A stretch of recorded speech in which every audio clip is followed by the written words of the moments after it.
En esto de ser pastor y ya tener casi 18 años de ser pastor, de estar más de 20 años en el ministerio, he aprendido algunas cositas que tienen que ver con el por qué la iglesia no crece.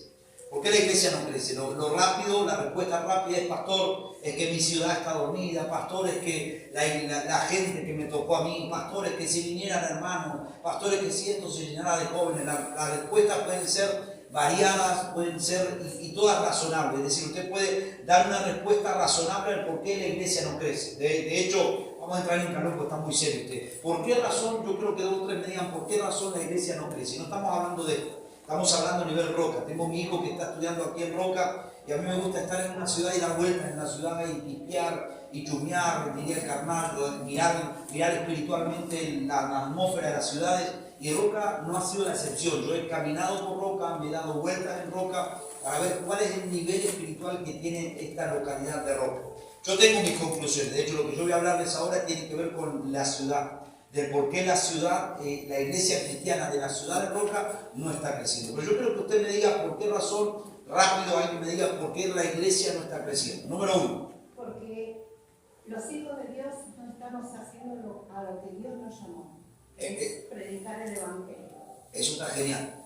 De hecho, eso suelta otra pregunta. Si los hijos de Dios no están haciendo lo que tenemos que hacer, que es predicar, otro diría: sí, estoy predicando. Ahora, si dos o tres dicen yo estoy predicando, entonces la pregunta es: ¿qué es lo que estamos predicando? Que por alguna razón la iglesia no está creciendo. Pero está buena la pregunta, no estamos predicando. ¿Qué otra cosita? Alguien que me diga por qué la iglesia no está creciendo. Por causa del pecado. Por causa del pecado, aunque la Biblia dice que el pecado trae abundancia de gracia. Donde más pecado hay, más presencia debe haber.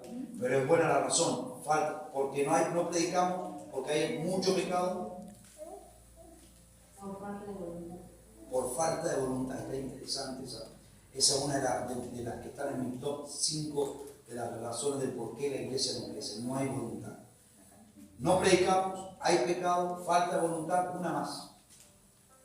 No cree. ¿Quién dijo? Ok, no. No cree. No cree. Esa es otra de las que están en mi top número 5. La gente o el cristiano no cree.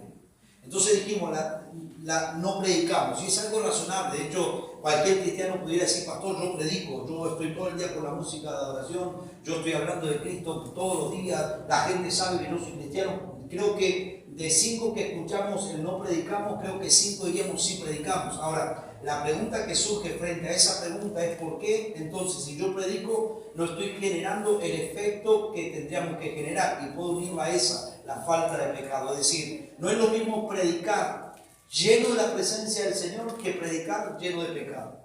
Es decir, de hecho tenemos cantidad de predicadores que predican un mensaje, pero que uno dice: qué lindo mensaje, pero no llegó ni al techo. Yo me acuerdo que mi mamá me decía, cuando me mandaba a orar, mi mamá me decía: esa oración no llega ni al techo. Entonces hay predicadores que tienen su mensaje que no les llega ni al techo. Es decir, uno dice: qué lindo que predica, lástima que no pasó nada, no se sanó nadie, no hubo palabra del Señor, nadie sintió la piel de gallina cuando hablaba. Es decir, hablaba muy lindo, pero no había presencia del Señor. Entonces, podemos predicar, pero si no estamos llenos de la presencia del Señor, el mensaje va a ser como un sonido que no va a tener respuesta. Entonces, si todos predicamos, ¿por qué razón no generamos el efecto que tendría que generar? La abundancia del pecado. Otra de las razones, por falta de voluntad. Es decir, generalmente la iglesia, el 80% de la iglesia, espera o pretende que el crecimiento de la iglesia sea la responsabilidad principal de los pastores. O sea, todo el 80% de la iglesia dice: si no crecemos porque los pastores no hacen nada para crecer, si no crecemos porque los pastores no hacen congresos, si no crecemos porque los pastores no hacen retiro, si no crecemos porque el 80% de los cristianos le echamos la culpa a los pastores del por qué la iglesia no está creciendo. La falta de voluntad. Es decir, prefiero no responsabilizarme yo como iglesia que tengo que hacer algo para crecer, y prefiero responsabilizar a los pastores. La iglesia no crece porque los pastores. De hecho, la razón del por qué 8 de cada 10 cristianos se van de la iglesia tiene que ver con los pastores. Me voy de la iglesia porque el pastor, me voy de la iglesia porque la pastora. Entonces, no tenemos la voluntad de querer hacer crecer la iglesia, cuando la propuesta de crecer va más allá de lo pastoral. De hecho, yo le dije a los míos allá, hace ya 12 años que estoy en el 25 de mayo, y les dije a los míos, yo les enseño a ustedes para que ustedes vayan a buscar gente. O sea, yo no puedo salir a buscar gente cuando yo les estoy enseñando a ustedes a que ustedes tienen que salir a buscar gente. Es un principio escritural. La palabra dice que Jesús envió 70 de sus primeros discípulos. Jesús tuvo 70 discípulos y a los 70 los envió a predicar. Y dice la palabra que 70 volvieron gozosos, viendo cómo los demonios se sujetaban, viendo cómo Jesús les enseñó a 70 para que los 70 se multiplicaran. Eso es un principio de crecimiento. Es decir, y esto no es un lavado de manos donde los pastores ahora no vamos a hacer nada, sino que nuestra función como pastores es enseñarles a ustedes, es entregarles herramientas para que ustedes vayan y se multipliquen afuera. Ahora, lo fácil es que si la iglesia no crece es por culpa de los pastores, entonces no hay voluntad personal para crecer. Es decir, pensamos que si es de Dios, Dios va a traer a la gente que ha de salvar. Si suena muy espiritual esa propuesta de que Dios añadirá o Dios traerá a la gente, suena muy espiritual pero es irresponsable. Es decir, porque la tarea nuestra como iglesia es salir a buscar gente para que la gente venga. Y voy a hablar de eso más ratito. Pero otra de las razones, como dijo mi hermana, usted dijo, no creen. Es decir, y vamos a hablar de la iglesia. Si la iglesia no cree, mucho menos la ciudad.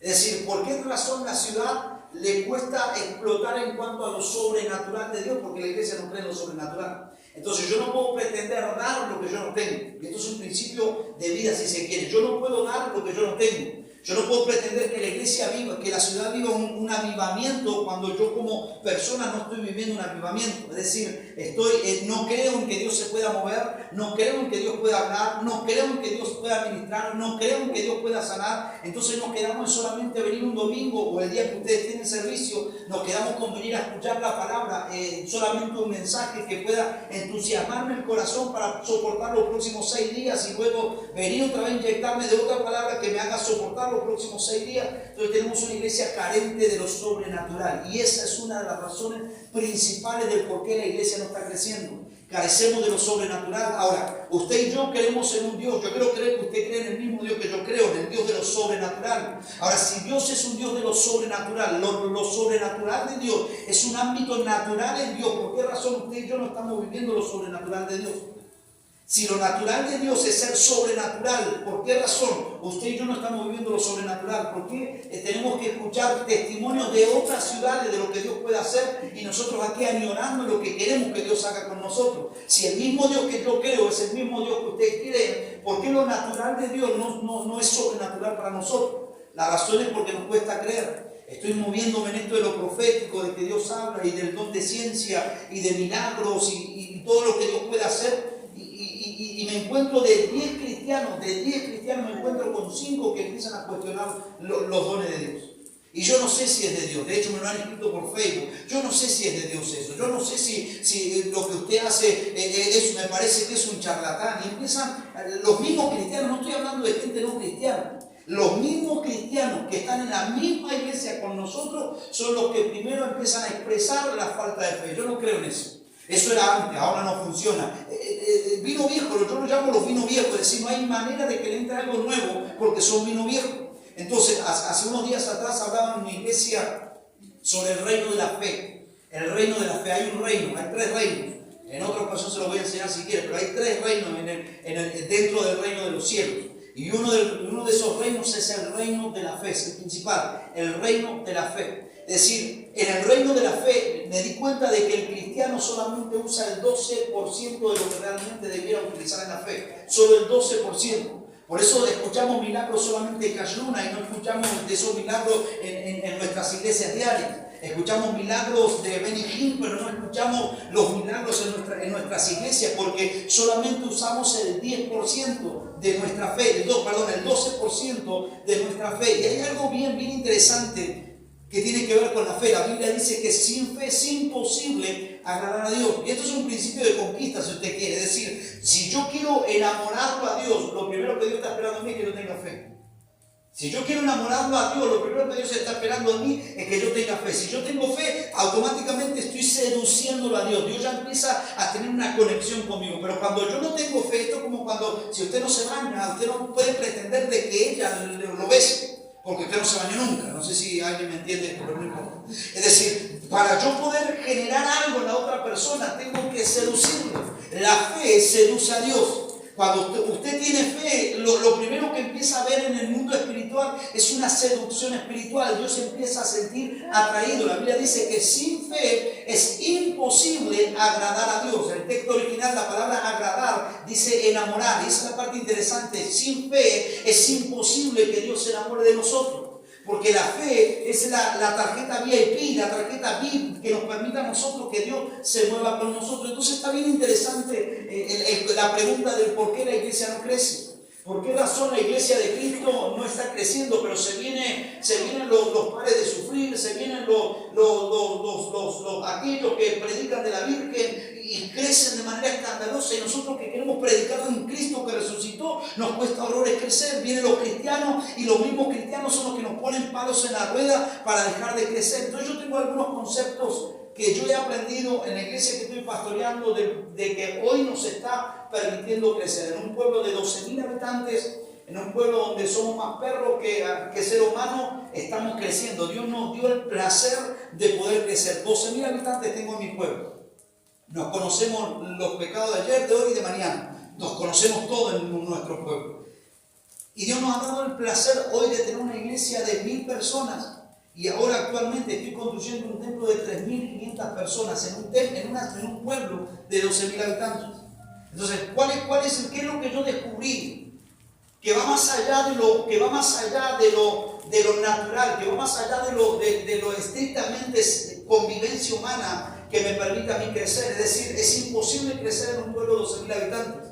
Es imposible crecer en un pueblo de 12.000 habitantes y encima que hayan 80 iglesias cristianas.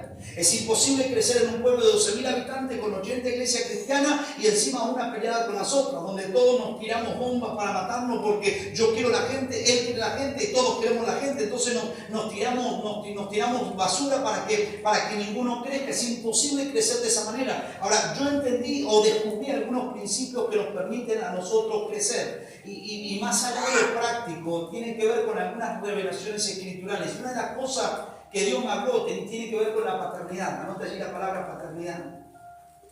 Hace algunos años atrás, cuando empezó pandemia, una de las preguntas que yo me hice fue: Señor, ¿y ahora cómo hago para contener la iglesia? ¿Cómo yo hago para hacer porque las propuestas evangélicas por Facebook salieron pero a mares? Todos eran predicadores, todos eran profetas, todos eran apóstoles, todos eran querubines. Es decir, la propuesta de predicar era cuestión de abrir Facebook y teníamos predicadores de cada color, de cada gusto, de todo lo. Entonces la pregunta mía es: ¿y ahora cómo yo hago para contener a mi gente? Porque yo le voy a abrir mi corazón. ¿Puedo ser honesto? Hay predicadores que predican muy bien y yo no puedo pecar de creerme la espuma de la Coca-Cola. Hay predicadores que predican muy bien y que yo no puedo permitir que ese predicador se lleve a los hijos que yo tengo, se lleve a la gente que yo tengo. Entonces, como pastor tengo que defender a mis ovejas. La pregunta fue: ¿y ahora cómo yo hago para defender a mis ovejas? Porque viene un Pepito y Pepito hace 2 o 3 cositas y la gente queda encantada y ya no quiere ver al pastor, sino que quiere escuchar al Pepito. Entonces yo tengo mi servicio, mis conexiones de Facebook y tengo a 4 conectados de una iglesia y el Pepito tiene a 800.000 conectados y gran parte son de mi casa. Entonces, ¿cómo yo puedo hacer para no perder mi gente? Yo le decía: Señor, ¿cómo yo puedo hacer para no perder a mis hijos, para no perder a mis ovejas? Y una cosa que el Señor empezó a hablar o a revelar tiene que ver con la paternidad. Es decir, la paternidad, cuando la iglesia tiene orfandad, y esta es la razón por la que la iglesia no crece, por la orfandad. Cuando la iglesia tiene orfandad, cuando la iglesia tiene espíritu de orfandad, nadie me quiere, todos me odian, al final estoy solo, nunca nos acompaña nadie, siempre que de hecho cuando como pastor o como líder no tengo a quién llamar, eso es orfandad. Estoy atravesando un mal momento y no sé a quién pedirme un consejo, eso es orfandad. Una de las razones del por qué la iglesia no crece tiene que ver con la orfandad. La orfandad, sentirme huérfano, no tener un referente, no tener a quién ir a llorar al hombro, no tener a quién ir a abrazar, no tener a quién ir a contar mi problema, porque si le cuento mi problema me da vergüenza que el pastor, la pastora o los hermanos sepan de mi problema. Entonces no quiero contarle mi problema, y el Espíritu Santo comenzó a tratarme de la paternidad. Y el Espíritu Santo me dijo algo bien interesante. El Espíritu Espíritu Santo me dijo que cuando los hijos se sienten hijos, no cambian al padre por uno mejor. Cuando los hijos se sienten hijos, no cambian al padre por uno mejor, por más que estén enojados con el padre. O sea, usted ha sido hijo, hemos sido hijos, los que estamos acá hemos sido hijos, y por más que a usted no le gustó su papá o decisiones que ha tomado su papá no deja de ser su papá, es su papá. Entonces el Espíritu Santo me dijo, una de las maneras para no perder la iglesia es que la iglesia sepa que tiene un padre. Es decir, que hay paternidad, que fluye paternidad, que los hijos, aunque aparezca un buen predicador, los hijos sigan eligiendo al padre. Entonces comencé a estudiar el tema de la paternidad y comencé a hablar de la paternidad en la iglesia. Eso es lo que yo quiero hablarles hoy. Si ustedes pusieran en práctica la paternidad, definitivamente ustedes van a comenzar a atar cadenas de crecimiento en esta iglesia. Cuando hay paternidad, porque cuando hay paternidad automáticamente se desata la multiplicación. Hace unos días atrás tenía un taller, di una charla empresarial y yo le dije lo siguiente: en el diseño de Dios, en el diseño original de Dios no existe la palabra trabajar. Dios no nos creó para que trabajáramos. Yo le hablaba a los empresarios, Dios no nos creó para que trabajáramos. Dios nos creó para que nos multipliquemos, que es totalmente distinto. La palabra trabajar aparece en el capítulo 3 como castigo. Ahora trabajarás con el sudor de tu frente. Pero Dios nos creó no para trabajar, sino para multiplicarnos. Cuando se nos revela la paternidad, lo primero que se activa es la multiplicación. Cuando Adán está, de hecho me llama y no quiero hablar de eso, pero me impacta, porque cuando Dios me está hablando de paternidad, yo digo, Señor, yo necesito base escritural. Yo necesito Biblia para yo entender este concepto de la paternidad. Y el Espíritu Santo me dice Génesis. Entonces empiezo a leer los primeros capítulos de Génesis y los primeros 3 capítulos de Génesis. Amén de que está el diseño original de Dios para toda la humanidad. También está la paternidad. Es interesante porque yo me imagino a un Dios haciendo a Adán. Dice la palabra que Dios comenzó a crear a Adán desde la tierra, comenzó a crearlo. Le empezó a dar ADN, es decir, esa es otra de las razones del por qué, cómo podemos hacer para crecer. Usted tiene que tener ADN de sus pastores. Eso ya lo voy a hablar más adelante, pero Dios empezó a hablar, empezó a armar a Adán y le dio vida. Ahora, el Espíritu Santo me hace una pregunta cuando yo estoy leyendo esta Biblia. El Espíritu Santo me dice, ¿qué edad crees que tenía Adán cuando Dios le dio vida? ¿Se ha preguntado eso? ¿Qué edad Adán tenía cuando Dios le dio vida? ¿Qué edad Adán tenía cuando Dios le dio vida? Adán no era un bebé de 1 año cuando Dios lo creó. Adán no era un muchacho de 12 años cuando Dios lo creó. Adán era un hombre era un cuerpo de un adulto, porque automáticamente Dios le dijo, multiplícate.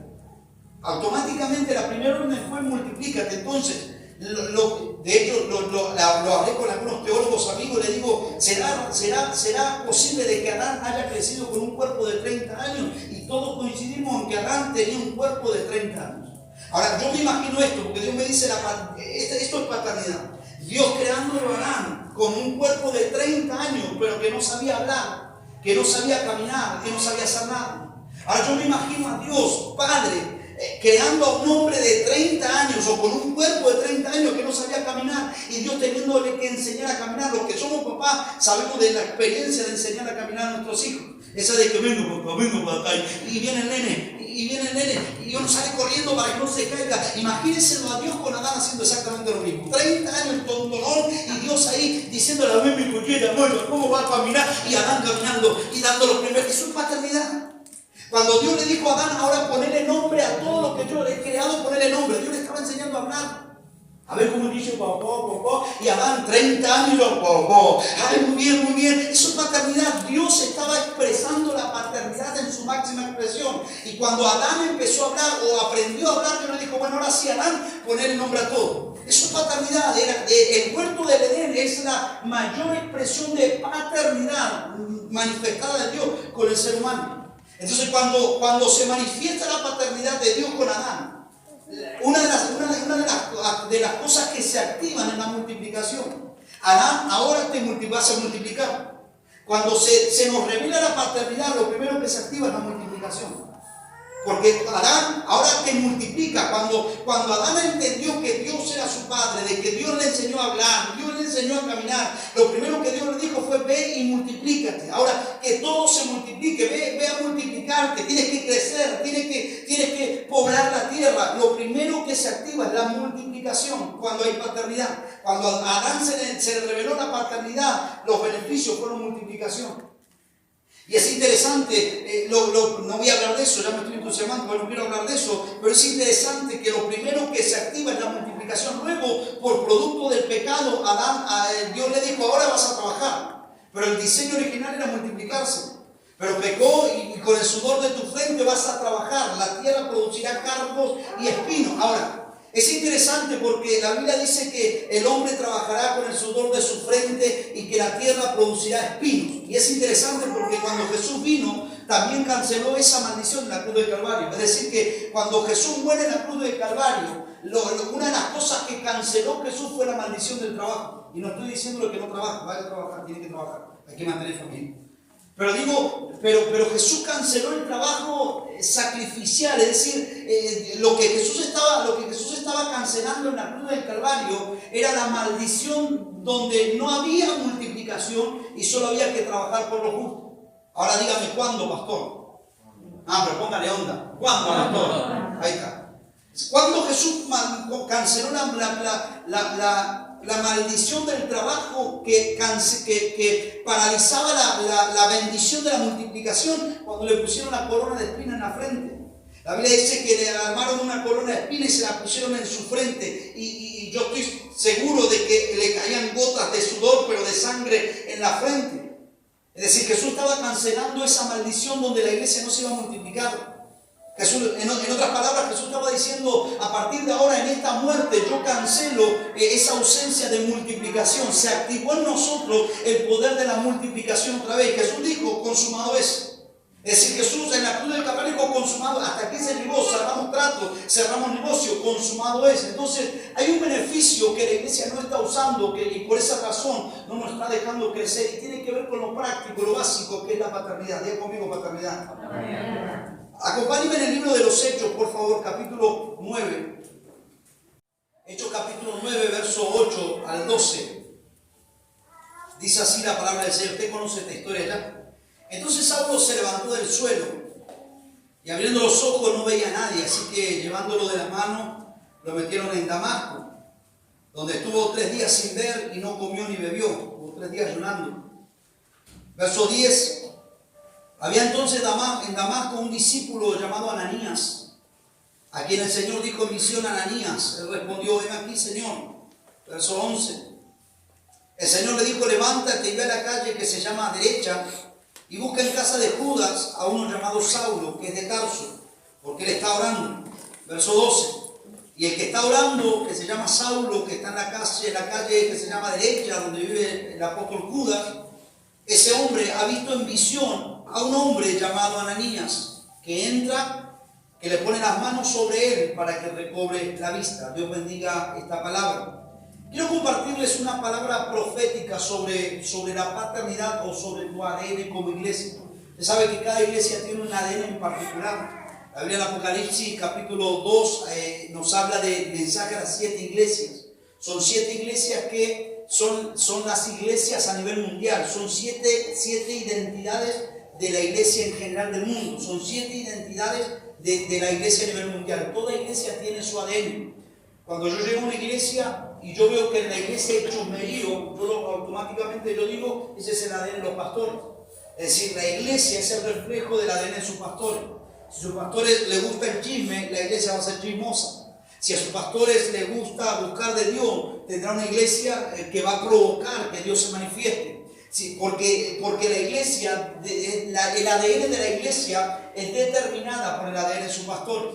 Entonces, quiero hablarles de algunas cuestiones proféticas sobre su ADN. Cada iglesia tiene un ADN espiritual, por eso aunque hay muchas iglesias, no todas son iguales. No sé si alguno ha tenido esto de ir a varias iglesias, por lo menos de visita, y usted va a descubrir de que no son iguales. Es decir, no es la misma iglesia, no es la iglesia que yo conozco, ¿no? Cantan diferente y predican distinto y hablan de otra manera y se mueven de otra manera, son distintas, son diferentes, por eso distintas, diferentes tintas, es decir, no son iguales, aunque hay muchas iglesias, no todas las iglesias son iguales, tienen una característica que las diferencia. Allí en mi tierra tenemos 80 iglesias, somos más iglesias que Panaría, es decir, 80 iglesias es demasiada iglesia para un pueblo de 12.000 habitantes, pero ahí estamos, 80 iglesias tratando de convivir entre nosotros. 80 iglesias. Y cada una de las iglesias tiene un ADN diferente. Iglesias que tienen una característica que la diferencia a las 79 iglesias que vemos ahí. 79 iglesias diferentes a una. Es decir, eso es ADN. ADN espiritual es portar una unción que alguien te da. Eso es un ADN. Cuando usted tiene ADN, el ADN que usted tiene es el ADN que alguien le está impartiendo. Es decir, ¿qué es lo que usted tiene? Es lo que su pastor le está impartiendo.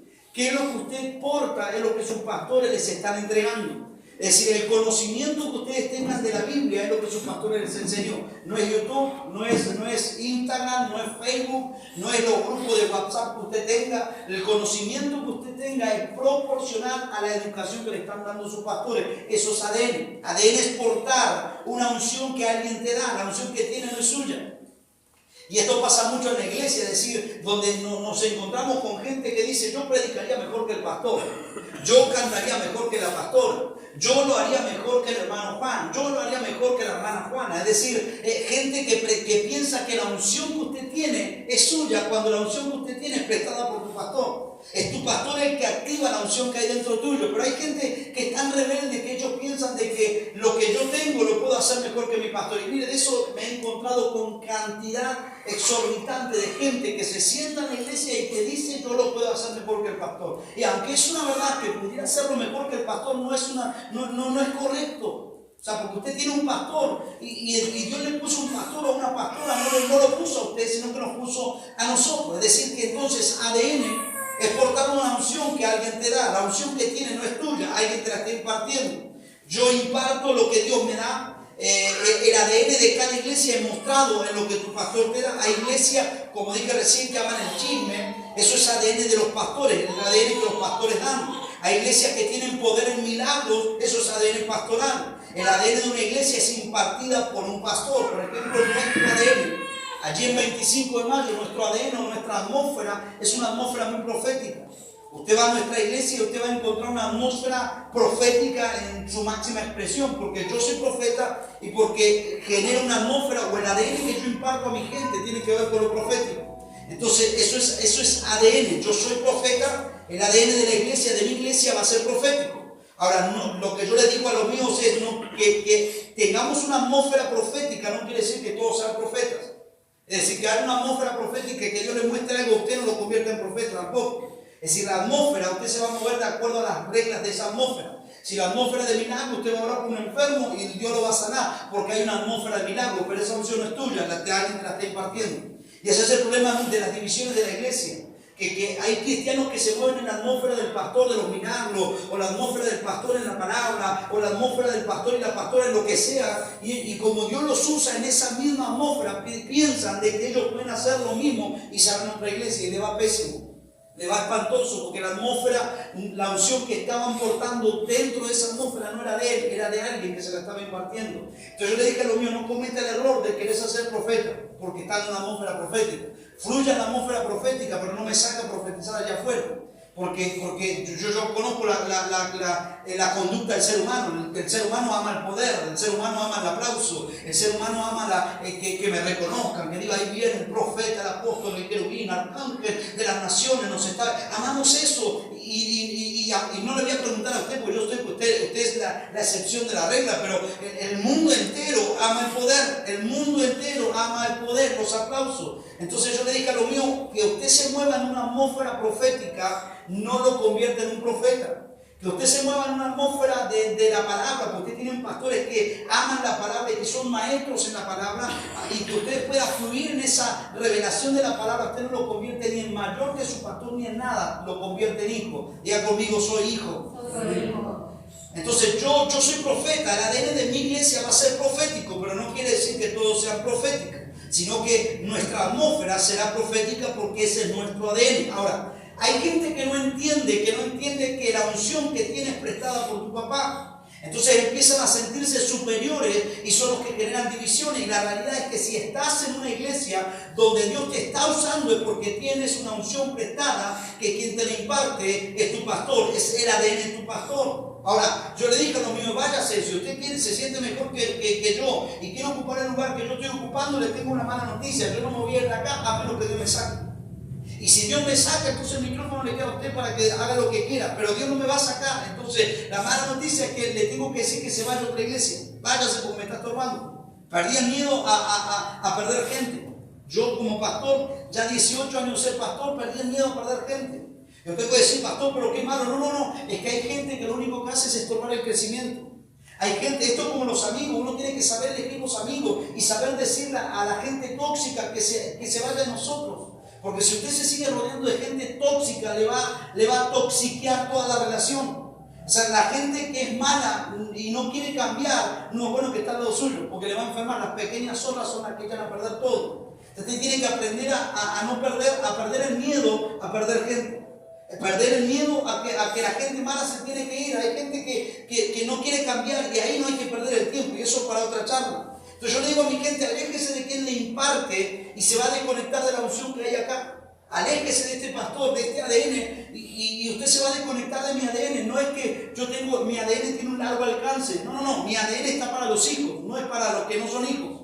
Entonces usted se aleja de este ADN y usted no va a tener... No, usted se va a desconectar de este ADN, se va a conectar a otro ADN de otra iglesia y usted se va a conectar a ese ADN, pero no con este ADN. Entonces yo le digo, aléjese y usted se va a desconectar de esta unción, de este ADN, y te vas a conectar al ADN de otro. Los que tienen mi ADN se parecen a mí cuando predican. Yo soy pastor, tengo 4 iglesias, las 4 iglesias, y yo les muestro a mis 4 pastores, son la réplica a este servidor. Y no porque me imitan, no porque quieren parecerse a mí, sino que hay un ADN y el ADN nos obliga a tener parecido con nuestro papá. Yo tengo mi hijo de 20 años, gracias a Dios más alto que yo, pero tengo 20 años tiene mi hijo y es igual a este servidor. Habla como yo, camina como yo, se mueve como yo, y la cara, tiene mi cara, nada más que con 20 años, es igual a mí, aunque él no quiera hacerlo. De hecho, tengo mi hija de 16 años. Y mi hija me dice la otra vez, papá, pucha, hasta camino igual que vos. Enojada estaba porque caminaba igual que papá, camino igual que vos, hablo igual que vos, no me gusta ser igual que vos. Yo le digo, hija, eso es ADN. O sea, por más que te enojes, esto es el ADN que yo te estoy impartiendo. Cuando la iglesia entiende que hay un ADN que se está impartiendo, la iglesia inconscientemente empieza a amar lo que sus padres están amando. Si usted tiene pastores que aman la Biblia, ustedes van a empezar a amar la Escritura. Si ustedes tienen pastores que aman enseñar, ustedes van a amar la enseñanza, porque ese es el ADN. Van a hablar como el pastor, como la pastora, se van a mover como ellos, porque eso es ADN. Yo tengo 4 pastores, 4 hijos, y los 4 hijos son iguales a este servidor. Piensan como yo, estudian la Biblia como yo, analizan como yo, oran como yo, hablan como yo, se mueven como yo, y no es imitación, es ADN. Es decir, están conectados a este ADN, y como están conectados a este ADN, a esta genética, entonces ellos hacen lo que están viendo de su papá hacer. Jesús dijo, imítenme a mí como yo imito al Padre. Imítenme a mí como yo lo imito al Padre. Es decir, Jesús se movía por cómo veía al Padre moverse. Y Jesús decía, bueno, yo me muevo como el Padre, y usted tiene que moverse como yo me muevo, porque yo me muevo como el Padre. Eso es ADN, es decir, eso es paternidad. Dios manifestando paternidad en la gente. Entonces, cuando los que tienen mi ADN se parecen a mí, cuando predican, cuando hablan, cuando hacen.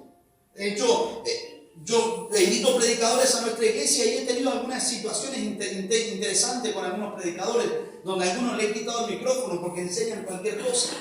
De hecho, una de las cosas que pasó en esto de ser paternal, hay predicadores, no sé si le ha pasado acá a pastores, pero hay pastores que llegan a la iglesia y empiezan a retar al sonidista, que no me toque ese volumen, y que no me agarre esto, y que subime el micrófono, y empiezan a retarlo. Yo a todos les saqué el micrófono. Y le dije, si yo no reto a mi hijo, usted tampoco lo va a retar. Y lo senté. Después, por supuesto, perdóname, pastor, no. Si yo no reto a mis hijos, usted tampoco lo va a retar. O sea, porque yo soy el papá. Y si yo no lo reto, ¿quién usted va a retar?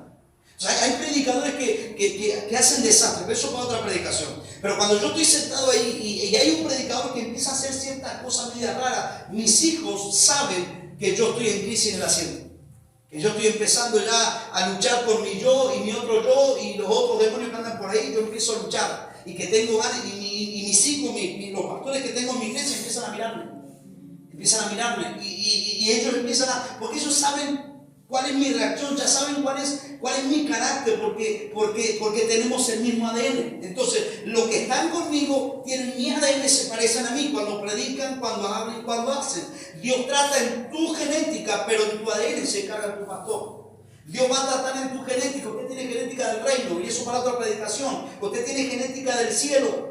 Dios nos creó y nos sopló, eso es genética. Dios nos dio genética del cielo, pero tu ADN la trabaja tu pastor. Por eso cuando el ángel se le presenta a las 7 iglesias, no se le presentó no se presentó en el púlpito, se le presentó al pastor, al ADN. Y al pastor le dijo, dile a tus hijos o dile a la iglesia que tengo contra ella esto y esto. Es decir, Dios se encarga en tu genética, pero en tu ADN se encarga en tu pastor. La pregunta que yo tengo que hacerle, yo sé que aquí no hay ningún problema, pero la pregunta que yo tengo que hacerle es, ¿cómo está tu relación con la pastoral de esta casa? ¿Cuál es la relación que ustedes tienen con sus pastores? Y vive Jehová que el pastor no me dijo que hablara de esto. No, hablaré de esto porque esto no, él no me dijo nada de eso. Esto lo estoy hablando yo porque sentí en mi corazón de hablar. La pregunta es, ¿cómo está tu conexión con tu paternidad? Mis hijos saben cuando yo estoy triste. De hecho, hace algunos días atrás se acerca una de mis hijas, y estoy hablando de mi equipo pastoral, se me acerca una de mis hijas y me dice, papá, ¿qué le está pasando a usted? Y nada, digo yo, ¿por qué? Y no, porque se ha dejado la barba. Ya saben hasta esos detalles, porque son hijas, porque son hijos.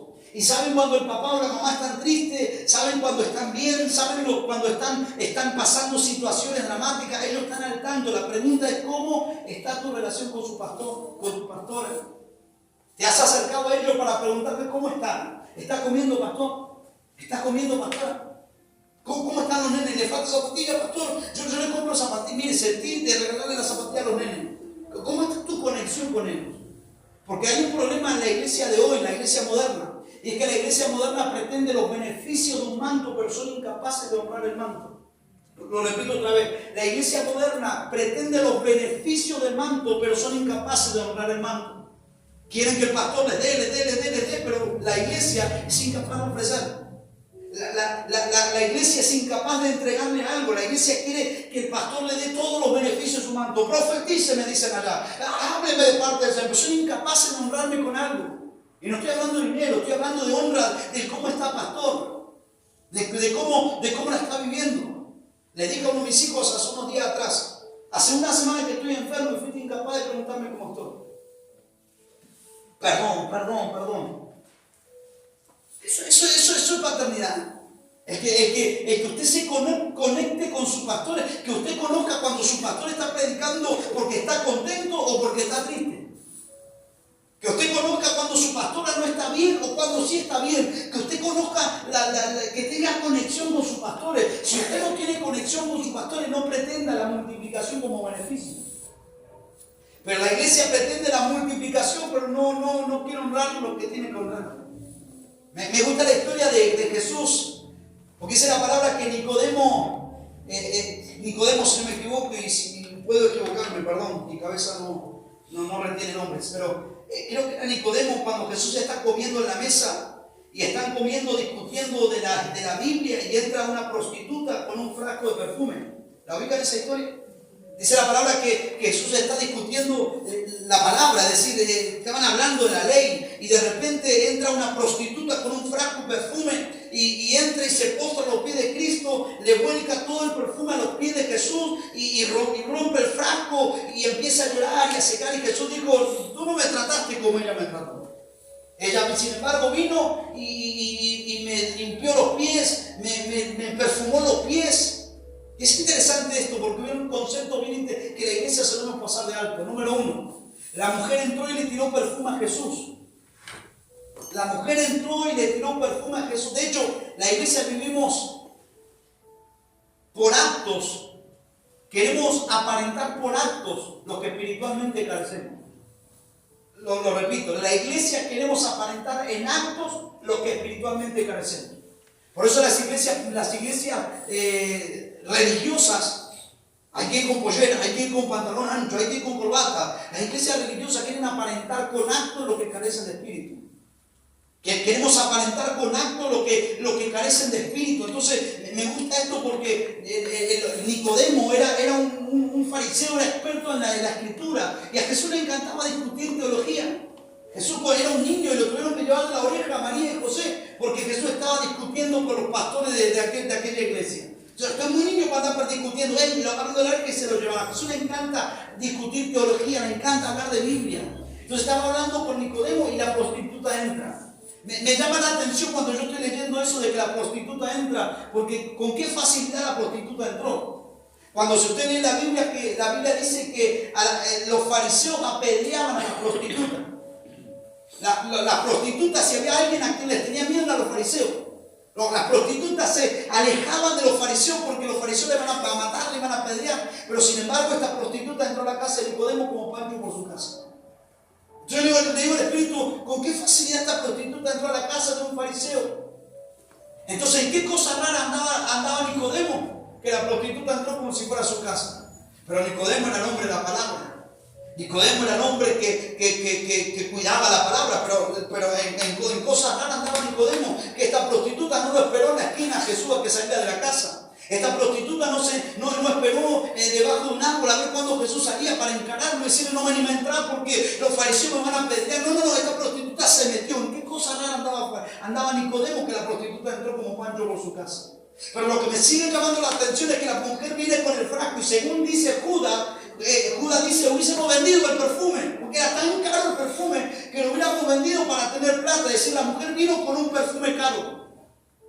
Y lo primero que hace fue volcarle el perfume a Jesús y romper el frasco. Y eso es un acto profético poderoso. Cuando yo estoy leyendo la Biblia, el Espíritu Santo me dice, ¿qué es lo que estás viendo? Y yo le digo, veo lo que todo el mundo ve, una mujer que le vuelca el perfume. No me dice, profundiza más, me dice, y empiezo a ver y me llama la atención que haya roto el frasco.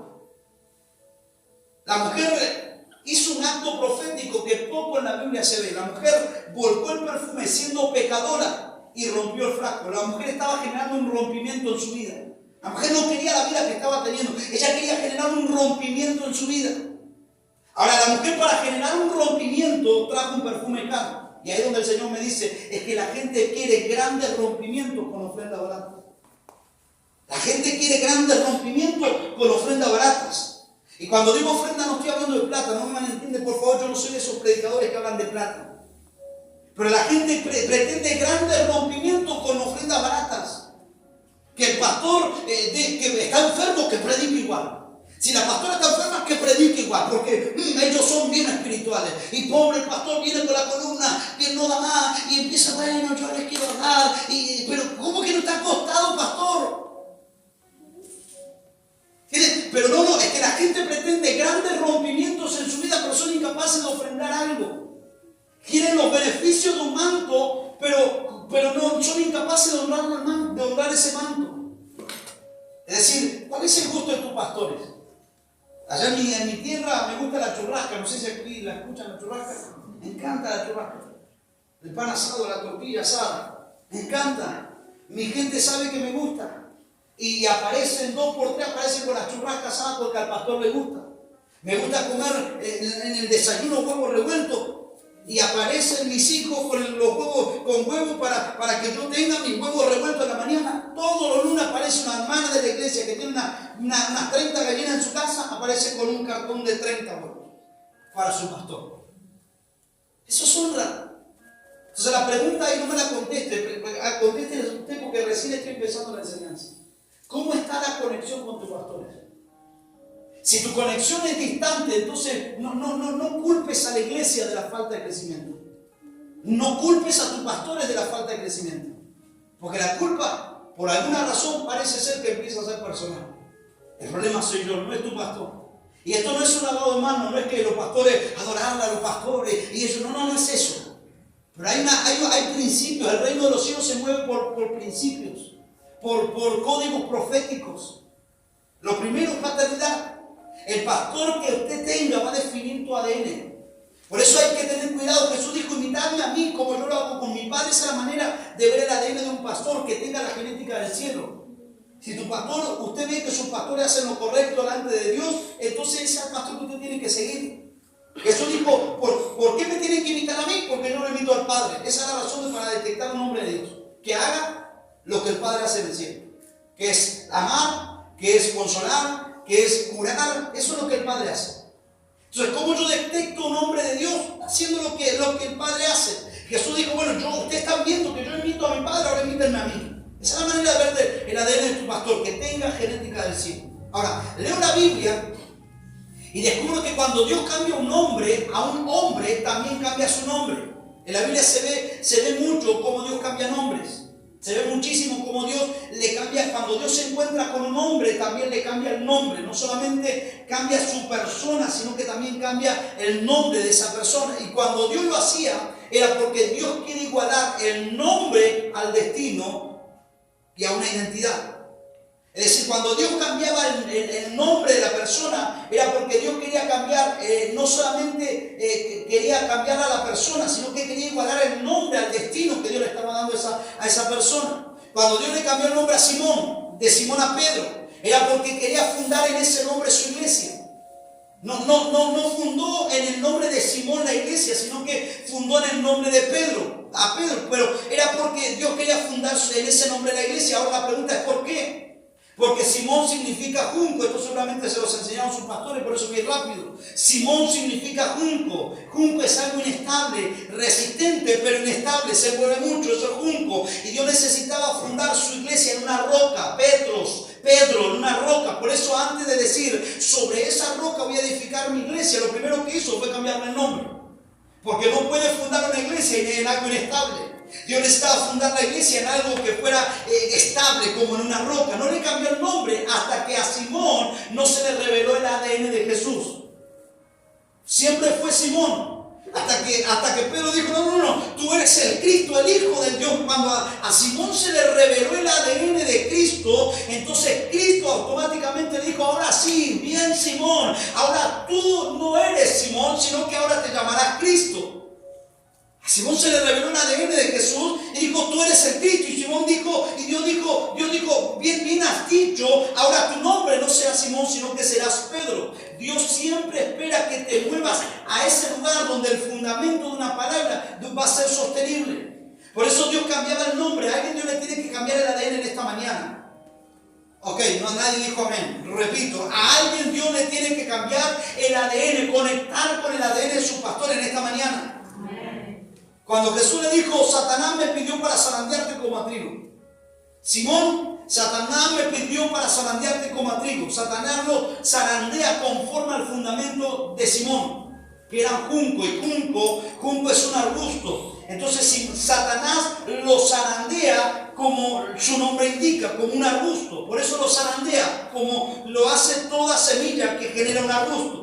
Le dice, te voy a zarandear, no como a cizaña, porque la cizaña se tira, el viento la lleva. Aunque el trigo y la cizaña se parecen, la única diferencia entre ambas es que al tirar ambas al aire, la cizaña se va y el trigo se cimienta y vuelve a nacer. En otras palabras, Satanás en ocasiones te va a zarandear como a trigo, jamás como a otra cosa. Jesús le va a permitir a Satanás procesarte como a trigo, no como a otra cosa. Y aunque te arranque y te tire como el trigo, te vas a cimentar, y aunque caiga, vas a volver a nacer. Y eso es lo que nos permite tener un ADN, que aunque venga Satanás a zarandearnos, vamos a volver a caer y vamos a volver a germinar, vamos a volver a crecer. Por esa razón es importante que te conectes con el ADN de tu pastor, porque cuando estás conectado con el ADN de tu pastor, podrá venir Satanás a zarandearte, pero vas a volver a crecer. Pero si usted no está conectado a ese ADN, Satanás te va a golpear, te va a mover, y usted no va a crecer, va a estar de iglesia en iglesia, de iglesia en iglesia, de iglesia en iglesia. Usted tiene que echar raíces en una iglesia donde Dios te puso,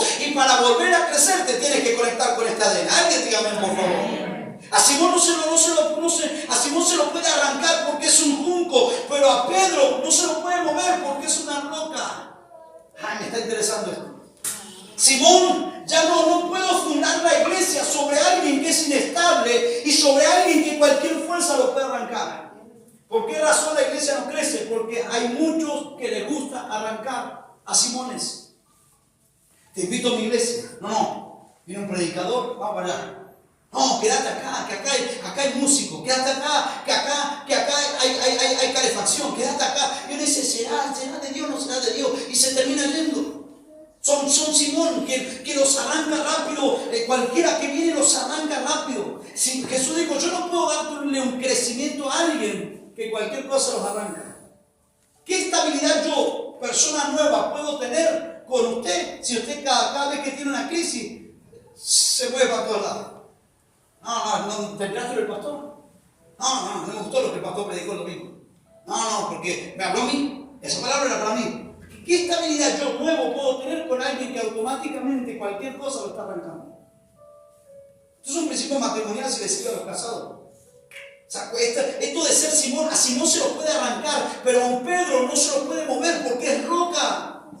Porque está fuerte, porque está cimentado. Simón, yo no puedo edificar una iglesia en alguien inestable, en alguien que cualquiera lo arranca. Yo necesito procesarte. Yo necesito que Satanás te zarandee como a trigo. Yo necesito que Satanás te pase por un proceso, porque cuando pase por este proceso, una vez que vuelva, porque vas a volver, una vez que vuelva, vas a estar tan fuerte que vas a fortalecer a tus hermanos. Los Simones son los que niegan a Cristo. Los Pedros son los que fortalecen a los hermanos. Entonces es interesante porque a los Simones se los puede arrancar, pero a un Pedro no se lo puede mover porque es roca. Alguien en esta mañana Dios le está cambiando, le tiene que cambiar su ADN espiritual. Si alguien te criticó y sigues en pie, entonces eres trigo. Si alguien levantó falso testimonio, acusaciones baratas, pero sigues en pie, es porque eres trigo. Alguien tiene que decir amén a eso. Jesús no pudo cimentar la palabra en Simón, pero sí en Pedro. Porque Simón es el que niega y Pedro es el que predica. El primero que se levanta en el aposento alto fue Pedro a predicar. Si hubiera habido un cristiano argentino en ese aposento alto, le hubiese dicho: ¿qué predicas, Pedro, vos? Si vos no negaste a Jesús. Gracias a Dios no había ningún argentino ahí.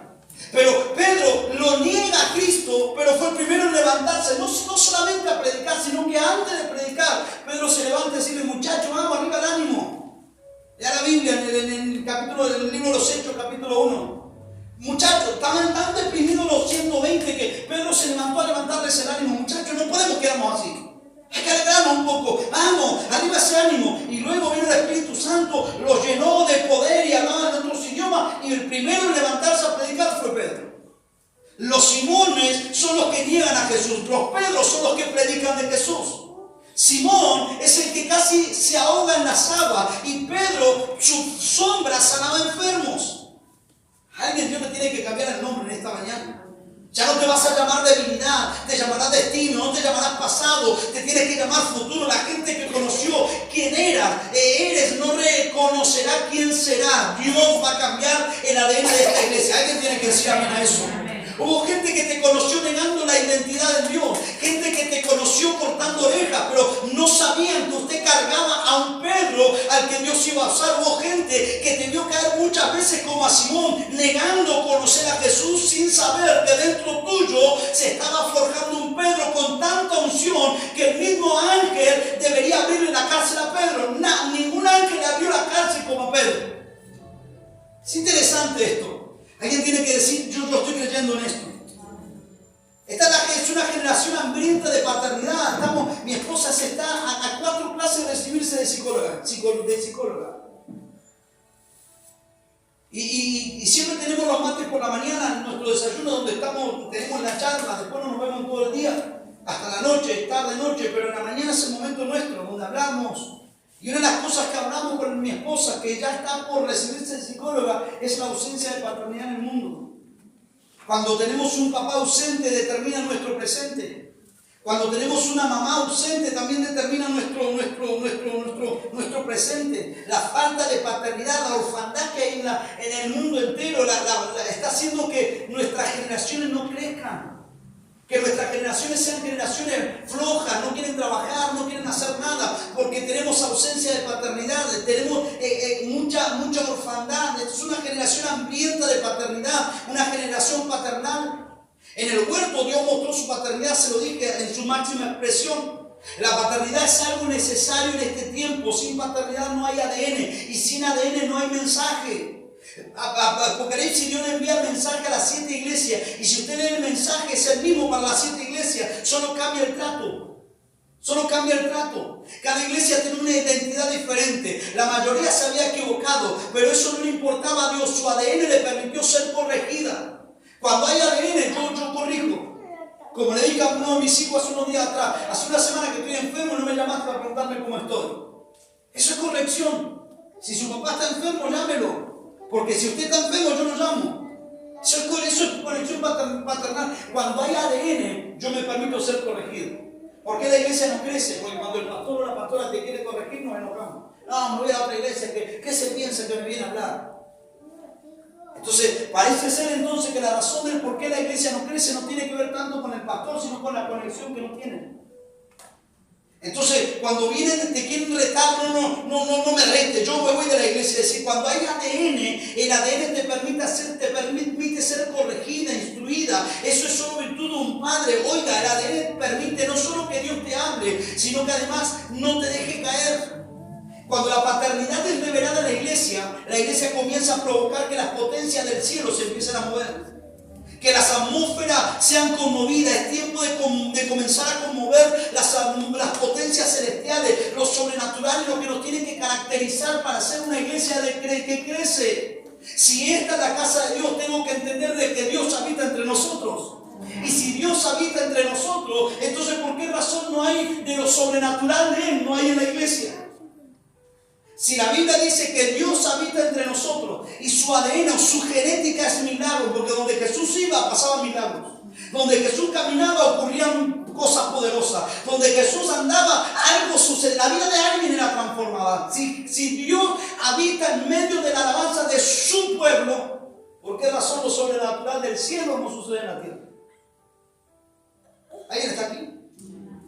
Es tiempo de empezar a conmover las potencias del cielo, desatar ese mover sobrenatural en la iglesia, ese tiempo donde Dios se tiene que mover para defender a su pueblo y traer un refrigerio a la casa, darnos una nueva identidad.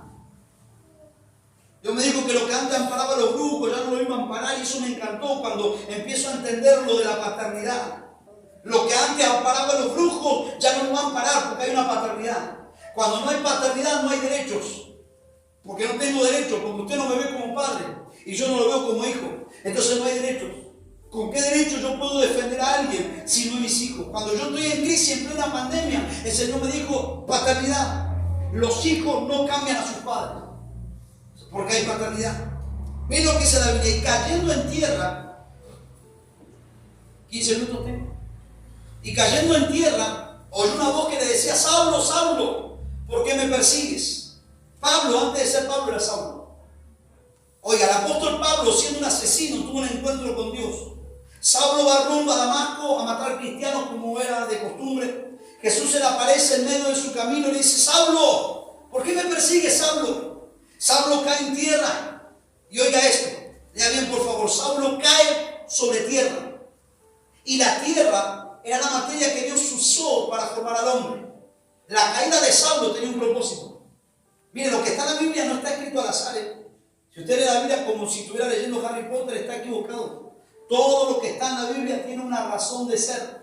De hecho, el Espíritu Santo me preguntó, me dijo hace unos días atrás, me preguntó qué es lo que yo pensaba que Jesús escribió en la tierra. ¿Se ha puesto a pensar de que la Biblia está escrita de historia de Jesús, pero nadie se dignó de escribir lo que Jesús sí escribió en la tierra? No sé si me expliqué. O sea, la Biblia está llena de la historia de Jesús, pero ninguno de los que estaba escribiendo la historia de Jesús se detuvo a ver lo que Jesús escribió en la tierra cuando le trajeron a la prostituta. Lo único que hay de un Cristo escribiendo, y nadie lo registró. Eso va a otra predicación. Saulo cae en tierra. Oiga, lea bien por favor, porque la tierra es lo que Dios usó para formar al hombre. En otras palabras, Dios estaba diciendo, hasta que Saulo no caiga en tierra, no puedo formar al Pablo. Porque esa es la razón de nuestros propósitos. Dice la palabra, Satanás te va a zarandear como a trigo. Es decir, lo avientan así, para que el viento se lleve la cizaña y el trigo caiga y florezca.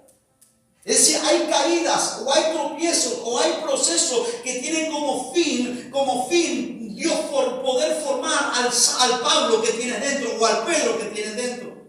Es decir, Dios estaba diciendo, hasta que Saulo no caiga en tierra, no puedo formar a Pablo. Si Saulo es la carne y Pablo es su espíritu, Dios necesitaba formar a ese Pablo espiritual en un cuerpo de Saulo. Hay Saulos que deberán caer en tierra hoy para dejarse formar, para sacar ese Pablo que tienen en su espíritu. Hay actitudes que deberán caer en tierra hoy, hay pensamientos que deberán caer en tierra hoy, pero oiga, si caes en tierra estás en proceso correcto. Dios está formando tu ADN espiritual para darle forma terrenal. Alguien tiene que estar aquí. Pablo, Saulo, ¿por qué me persigues? Saulo cae sobre tierra. Lo primero que se activa ahí es el ADN, porque la tierra, con la mano de Dios, en nuestra mano está nuestro ADN, está comprobado científicamente los dedos. Y Dios formó formó al hombre con las manos, le dio ADN. Cuando Saulo cae sobre tierra, ya estaba el 50% de terminar un propósito, de un proceso. Dios lo tenía que formar. La tierra para muchos es un lugar muy bajo, pero para Dios es el lugar de formación. Es la tierra lo que Dios vio para formar al hombre. Es la tierra lo que Dios vio agradable para que toda semilla pueda florecer. Aunque para nosotros una caída puede ser dolorosa, para Dios es el comienzo de una formación. La tierra tiene, para muchos es lo más inmundo, pero para Dios es material de construcción, es lo que Dios usa para crear. Alguien diga amén, por favor. Entonces Saulo se levantó del suelo y abriendo los ojos no veía a nadie. Eso me llama la atención. Entonces Saulo se levantó del suelo y abriendo los ojos no veía a nadie. Estoy leyendo el capítulo 9, pero yo leo el capítulo 22. Dice que Pablo empieza a relatar la historia. Primero alguien está contando la historia de Saulo en el capítulo 9, pero luego en el capítulo 22 es el mismo Pablo relatando su historia y dice: los que estaban conmigo vieron a la verdad la luz, no vi conmigo, vieron a la verdad la luz y se espantaron, pero no entendieron la voz del que hablaba conmigo. Es decir, el único que lo vio fue Saulo. Pablo va camino a Damasco a matar cristianos y Dios lo dejó ciego. Dios le cambia su manera de ver las cosas. Dice la palabra que le salen escamas. Según el propio Pablo, le salen escamas de los ojos. Y escuche esto: en el Hechos capítulo 9 se habla de lo que vivió Pablo, pero en el Hechos capítulo 22 se explica lo que vivió Pablo. En el capítulo 9 dice que Pablo cae a tierra y queda ciego, pero en el capítulo 22 dice que iban varios con Pablo y no quedaron ciegos, aunque la luz iluminaba a todos. Y aunque todos estaban en el mismo lugar, aunque todos estaban en la misma hora, solo Pablo pudo escuchar la voz de Jesús. Oiga esto, el Espíritu me dice: la historia comienza en un capítulo 9, pero se te va a revelar en el capítulo 22. Hoy estamos viviendo un capítulo 9 que no entendemos. Pablo no entendía por qué quedaba ciego. Pablo no entendía por qué era el único que escuchaba una voz. Es que hay procesos que no lo vamos a entender. Hay procesos que no lo vamos a poder comprender, que nos va a hacer llorar, que nos va a hacer lamentar. Pero es que estamos en el capítulo 9 y el capítulo 9 no entendemos los procesos, pero se nos va a revelar como a Pablo en el capítulo 22. Oiga alguien esto: hay cosas que nosotros vivimos hoy que entenderemos después. Hay un dicho popular que dice: la vida debe ser vivida mirando al frente, pero solo entendida y aprendida mirando atrás. En otras palabras, cuando llegues al capítulo 22 de tu vida, entonces ahí entenderás tu capítulo 9. ¿Por qué razón papá me dejó? ¿Por qué razón mamá me dejó? ¿Por qué razón mi matrimonio fue un caos? ¿Por qué razón viví lo que viví? Cuando llegues a tu capítulo 22, entonces ahí entenderás tu capítulo 9. Cuando yo llegue a mi capítulo 2024, voy a entender mi capítulo 2023. Cuando llegue a la cima, voy a entender mi proceso. Cuando encuentres tu lugar, entenderás el camino. Alguien tiene que estar aquí. Cuando Dios te entregue lo que por mucho tiempo estuviste pidiendo, entonces ahí entenderás por qué Dios tardó tanto en dártelo. Es que todos queremos el capítulo 9, que venga rápido el capítulo 9. Y de eso se trata, de saber esperar el tiempo de Dios. Eso es fe. Es creer hoy para ver resultados mañana. Hay gente que no se mueve del 9, no deja que nadie lo tome en la mano para llevarlo al capítulo 22. Miren, esto está interesante. Dice la palabra que Saulo quedó ciego. Saulo es un discípulo de Gamaliel. Gamaliel en la historia, Gamaliel era el maestro de los maestros de la teología. Nadie superaba a Gamaliel a la hora de enseñar. Y Pablo era su discípulo. A Pablo le pagaban el instituto privado para que aprendiera con Gamaliel. Gamaliel había enseñado a Saulo según la ley de Moisés: diente por diente, ojo por ojo, diente por diente. Entonces Saulo, cuando veía injusticia, mataba, porque esa era la ley de Dios. Saulo creció a los pies de Gamaliel. Nadie tuvo el privilegio en la época de Pablo de crecer a los pies de Gamaliel. Cuando veía rebeldía, mataba. Saulo actuaba por lo que veía. No necesitaba otra cosa más que ver. Pero por eso Dios tuvo que dejarlo ciego para poder tratar con él. Porque Pablo veía y actuaba. Ahora Dios le dijo: no, ¿por qué me persigues? Ciego te vas a quedar. Y ahora no vas a ver, vas a escuchar. Lo que menos hacía Saulo era escuchar. Porque él veía injusticia y mataba. Él veía falta de respeto a la ley y mataba. Entonces Jesús dijo: te voy a dejar ciego y ahora me vas a tener que escuchar. No tenés manera de moverte porque me vas a tener que escuchar. Porque no te vas a poder levantar porque no ves. Me vas a tener que escuchar. Dios tendrá que ponerte escama en aquello que no te está permitiendo actuar. Alguien diga: líbrame de esto, Señor. Cuando Dios se mete, va a cambiar tu ADN. Saulo mataba piedrazos, pero se encontró con la roca que es Cristo y Dios cambió su historia. Es decir, lo empezó a usar para edificar. Saulo mataba con piedra hasta que se encontró con la piedra. Saulo mataba piedrazos hasta que se encontró con la roca principal. Dios viene a cambiar tu historia. Dios lo va a usar, tu historia la va a usar para edificar. Va a perdonar tu pasado, pero no lo va a borrar porque lo usará para restaurar. Saulo mataba con piedras, Pablo predicaba sobre la roca. Eso está interesante. Saulo queda ciego, pero no solo. Tuvo que oír a Dios para seguirlo. No se trata de lo que ves, sino de lo que oyes. Ahí encontrarás tu verdadera paternidad. Hay iglesias que son grandes, lo sé. Hay iglesias que tienen otras cosas que tu iglesia no tiene, lo sé. Pero no se trata de lo que ves, sino de lo que estás oyendo. Hay iglesias que son muy grandes, pero a la hora de predicar, predican cualquier cansada, cualquier verdura. Y de eso estamos llenos en la iglesia, tristemente lo digo, estamos llenos de predicadores que lo único que hacen es hablar bonito, pero no edifican. Entonces no se trata de lo que ves, sino de lo que oyes. ¿Qué es lo que estás escuchando? Porque si estás escuchando cosas buenas de tus pastores, no te muevas por lo que tus ojos ven. Porque lo que tus ojos ven es engañoso al alma. Lo que tus oídos escuchan edificará o destruirá tu espíritu. Dios le dijo, no, vas a quedarte ciego, porque Pablo se movía por lo que Saulo se movía por lo que veía, pero Pablo empezó a moverse por lo que oía. Saulo se movía por lo que veía, era apasionado por lo que veía, pero Pablo se tuvo que mover por lo que oía. Mis ovejas oyen mi voz y me siguen. No dijo, mis ovejas ven al pastor y lo siguen. No. Mis ovejas oyen mi voz y me siguen. La fe, dice la palabra, que viene por el oír. La fe viene por lo que se oye, no por lo que se ve. Dios necesita que aprendamos a oírlo, no tanto a verlo. Es más, le tengo una mala noticia, nunca vas a ver a Dios hasta que estemos en el cielo. No lo vas a ver a Dios. Por eso Dios dice, tenemos que aprender a oírlo, tenemos que aprender a ver. Dios necesita que aprendas a oírlo, no a verlo. Es decir, en Dios no se trata de ver, sino de oír. Y después de oír, sus ojos, dice la palabra, que fueron abiertos. En Dios necesitas aprender a oír para luego comenzar a ver lo sobrenatural. Pero si usted no aprende a escuchar, porque usted dice, pastor, la pregunta clásica de que me hacen como profeta, ¿cómo usted escucha la voz del Señor? Y yo respondo lo que aprendí en la Biblia, aprendiendo a escuchar la voz de mi pastor primero. Porque si usted no aprende a escuchar la voz de su pastor, no pretenda que Dios le hable, porque Dios es un Dios que se mueve por jerarquías. Dios se mueve por jerarquía. Usted dice, Señor, hábleme. Lo primero que debo preguntarle, ¿usted escucha al pastor cuando le habla? ¿Usted escucha a la pastora cuando le da una orden? No, es que no me gusta que me den una orden. Okay. Entonces no pretenda que Dios le hable. Usted tiene que aprender a escuchar la voz de su pastor para que Dios pueda tener el placer de hablarle a usted también. Pero si usted no activa la tierra, ¿cómo pretende que se active el cielo? La Biblia dice, lo que ates en la tierra será atado en los cielos, y lo que desates en los cielos será desatado en la tierra. Pero el primer principio es desata la tierra para que se desate el cielo. Si usted no aprende a escuchar la voz de lo que tiene aquí en la tierra, no aprende a escuchar lo que hay en el cielo. ¿Cómo usted, pastor, escucha la voz de Dios? Porque aprendí a escuchar la voz de mi pastor. Hoy soy la voz del Espíritu. Solo tienes que oír y prepararte para ver. Si no te mueves por lo que oyes, nunca pisarás lo que anhelas. Como pastor, portamos la voz del Espíritu Santo. Y la voz del Espíritu Santo te está diciendo hoy que te tienes que preparar. No solo tienes que ver, tienes que prepararte a oír lo que el Espíritu te está diciendo para luego así moverte en lo que oyes. Si no, nunca vas a pisar lo que anhelas ver. La Biblia nos enseña que todo comienza por lo que se dice y se oye. Dios dijo, sea la luz, y el universo escuchó y se movió.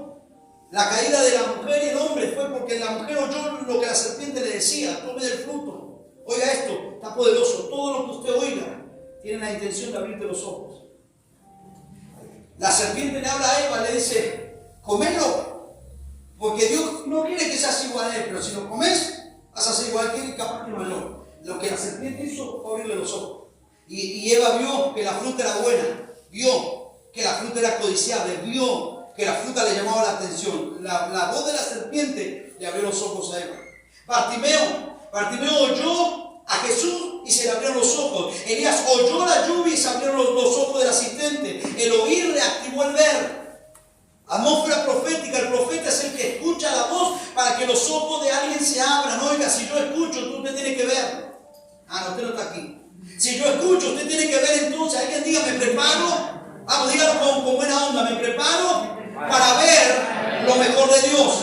Dígalo otra vez, me preparo para ver lo mejor de Dios. Alguien diga amén a eso, por favor. Lo profético no funciona por la fe del profeta solamente, sino por la conexión de Dios que tenga quien se acerca al profeta. A ver qué tiene para decir de parte de Dios. Así me han dicho algunos. Nada tengo para decir. Nada. Porque no se trata de la fe del profeta, sino de la conexión de Dios que tenga quien se acerca al profeta. Una atmósfera de Dios echa fuera todo lo del diablo. El mismo Dios que conoce tus necesidades tiene el poder para suplirla.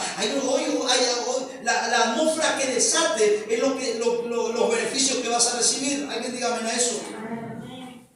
Había entonces en Damasco un discípulo llamado Ananías, y esto me vuelve loco, a quien el Señor le dijo en misión a Ananías: venga a la calle que se llama derecha, hay un hombre que ayuna, está ayunando y orando, se llama Saulo, y él vio a alguien que oraba por él. Ahora, dice la palabra que cuando Pablo tomó la mano se le cayeron las escamas. Eso es paternidad. ¿Sabe lo que me llama la atención? Que Pablo está creciendo a los pies de Gamaliel, el maestro de los maestros. No era cualquier pastor, era el mejor de los pastores. No era cualquier teólogo, era el mejor de los teólogos. Pero cuando Pablo está en crisis, Dios no levanta a un maestro como Gamaliel, levanta a un discípulo. Alguien inferior. Yo estoy ahí con Pablo, y yo veo a Pablo, y Pablo está con el maestro de los maestros, y Dios vino a usar a uno que es discípulo, ni siquiera aspiración a pastor tenía, era discípulo.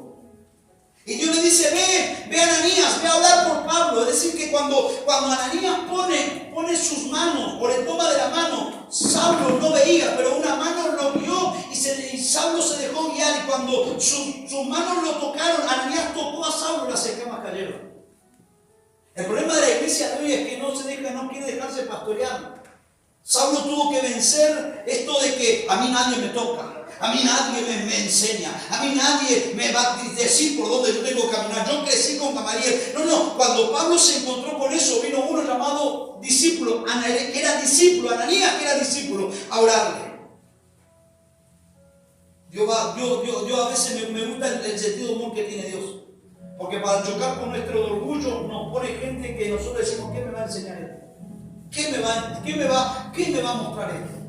De hecho, uno lo desafió, porque esto de los proféticos a nivel casi mundial, hay muchos que lo aceptan y hay otro remanente que no.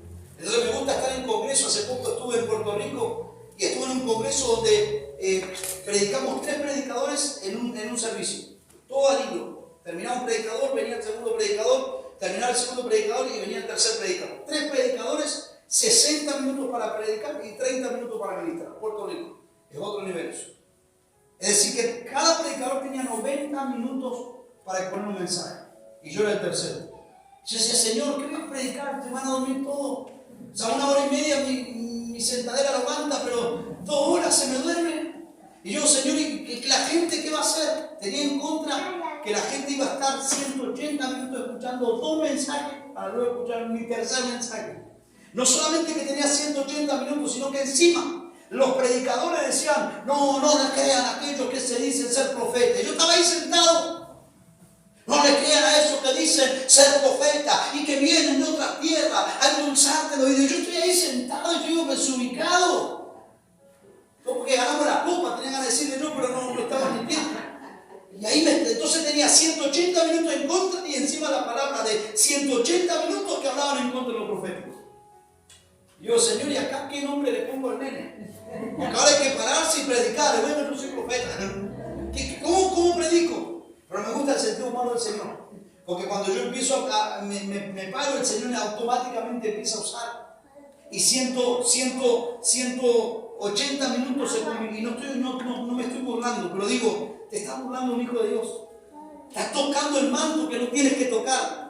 Te estás metiendo con quien no te tienes que tocar. Hay genética del cielo. Cuando usted me toca a mí, esta genética se siente en el cielo. Porque en el cielo se nota que alguien está tocando la genética del cielo. Y es ahí cuando la paternidad, Dios Padre, se para a defender a sus hijos.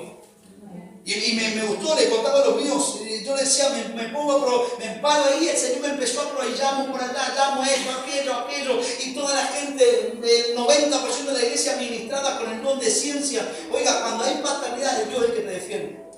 Cuando hay conexiones, Dios quien te defiende, pero si no hay conexión paternal, usted puede estar 3 años orando por un mismo problema y Dios no le va a responder, porque no hay conexión paternal, porque Dios se mueve por principios, por códigos del cielo. Las escamas no cayeron hasta que Ananías no le dio la mano. En otras palabras, tu vista depende a quién usted le está dando la mano. Entonces, si usted no está viendo nada es porque no le está dando la mano a tu Ananías.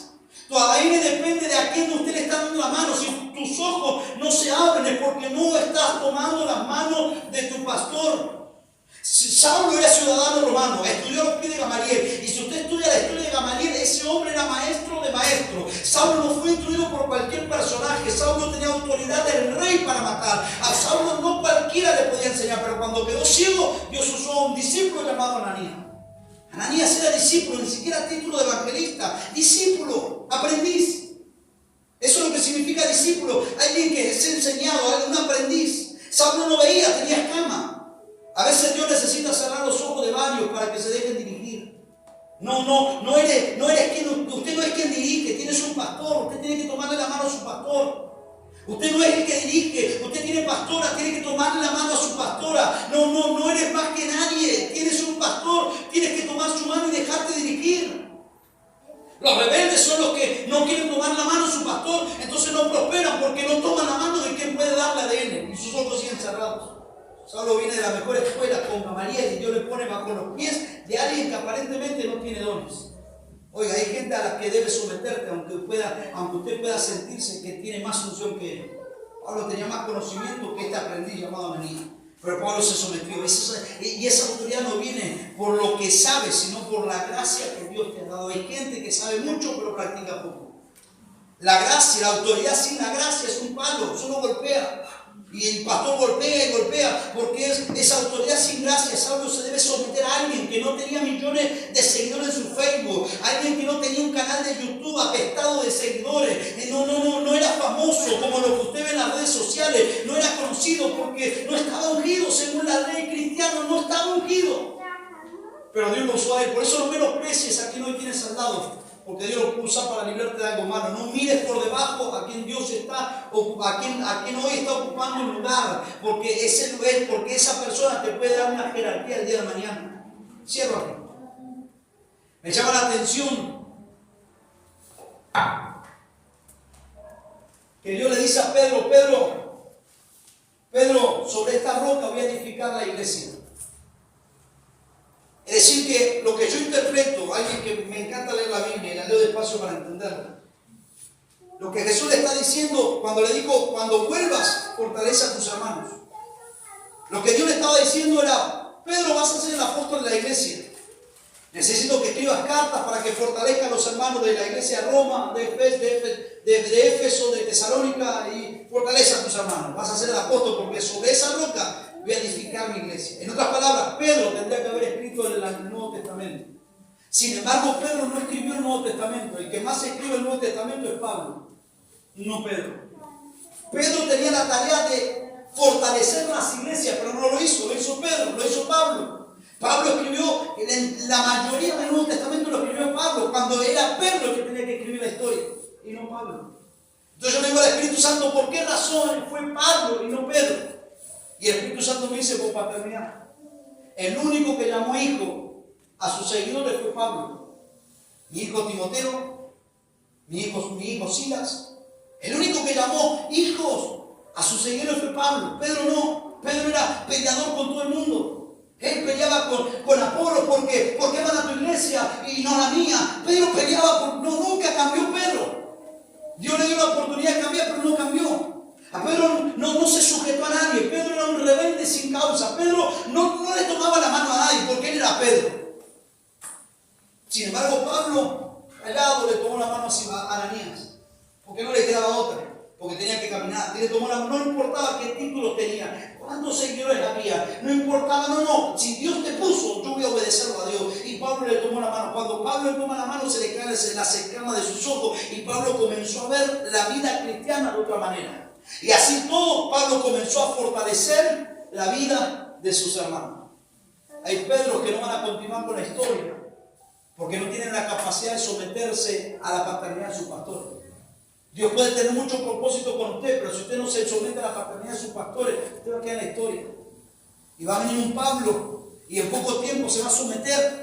Y ese Pablo va a comenzar a crecer a pasos agigantados. Y ahí va a aparecer su Pedro interior a decir, ¿y por qué él crece y yo no? ¿Por qué Carlos es chupa media? Él es la oreja. Ella es, claro, está todo el día con la pastora, le regala esto, le regala. Por eso no es por eso, ¿sabe? Porque aprendió a honrar.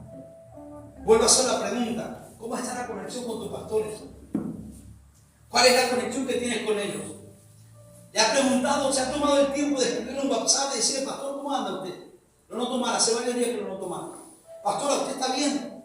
Están comiendo, mínimo, están comiendo, porque si hay algo que sufre la pastoral, no es este el caso, pero si hay algo que sufre la pastoral es de falta de comida en la mesa.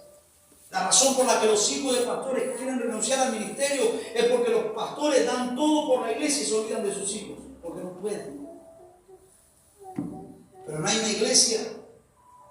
Yo le dije a los míos, porque tengo un hijo de 20 años que tuvo la edad que tuvimos todos nosotros y que quisimos curiosear todo lo que nosotros curioseamos.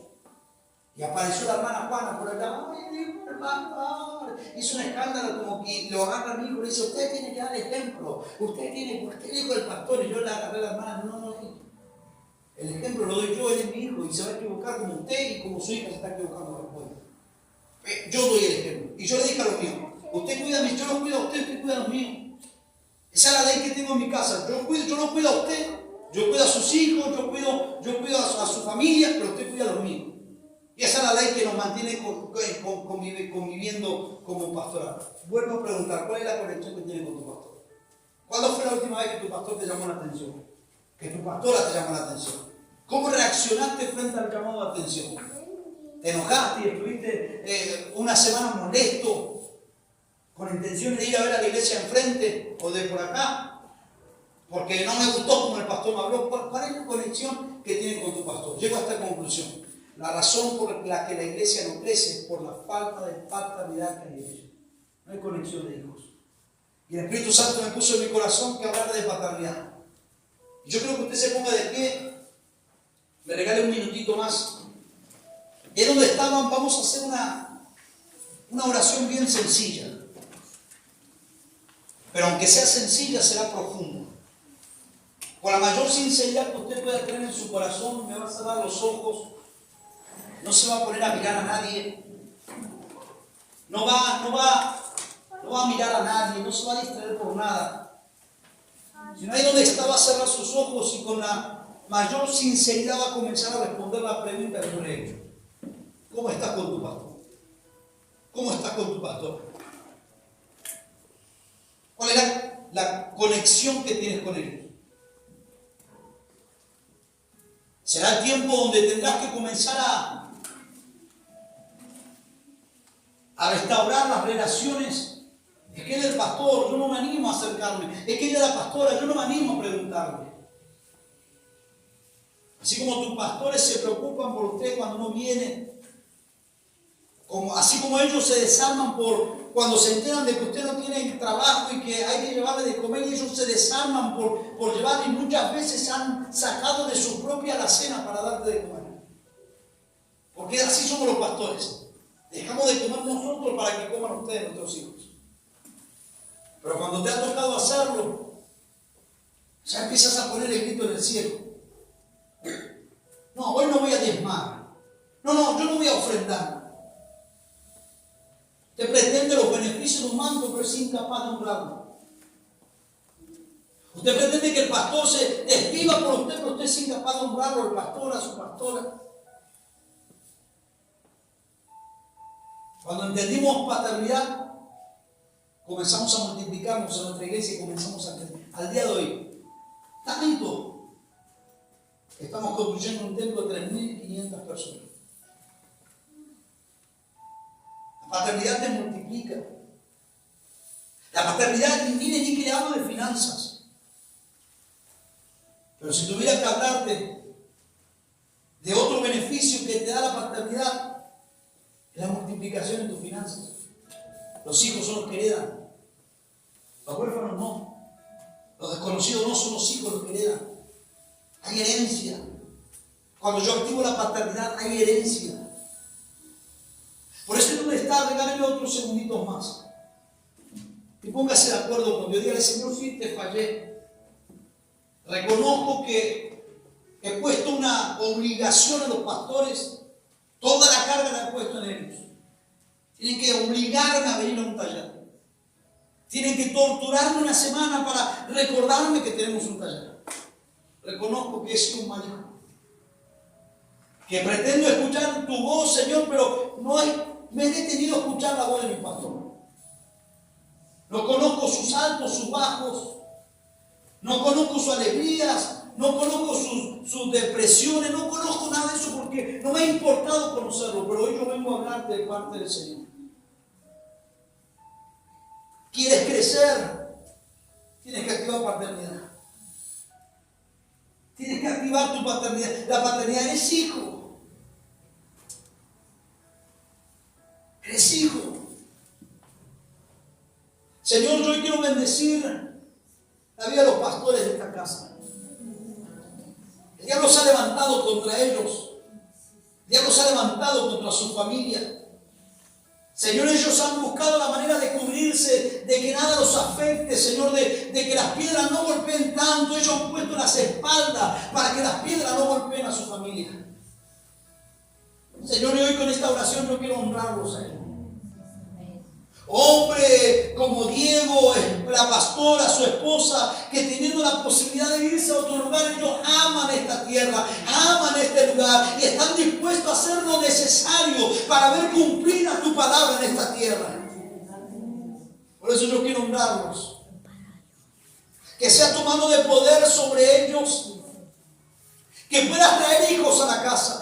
Gente que lo honre, Señor, como si ellos, la iglesia, no lo va a honrar, sino trae gente, Señor, que empieza a honrarlos y a verlos como ese manto paternal que ellos tienen. Señor, gente que se preocupe, que se ocupe de ellos, así como ellos se están ocupando de la iglesia. Señor, yo quiero bendecir a toda esta iglesia, Señor, en este primer taller, en esta primera parte de enseñanza. Señor, yo los bendigo, Señor, y dejo tu presencia en el corazón de ellos, Señor, que nos podamos, Señor, disponer a recibir lo que tú nos vas a dar en las próximas horas. Señor, yo los bendigo en el nombre de Cristo Jesús. Amén, Señor. Amén y amén. ¿Qué les parece si da un fuerte aplauso ahí por acá?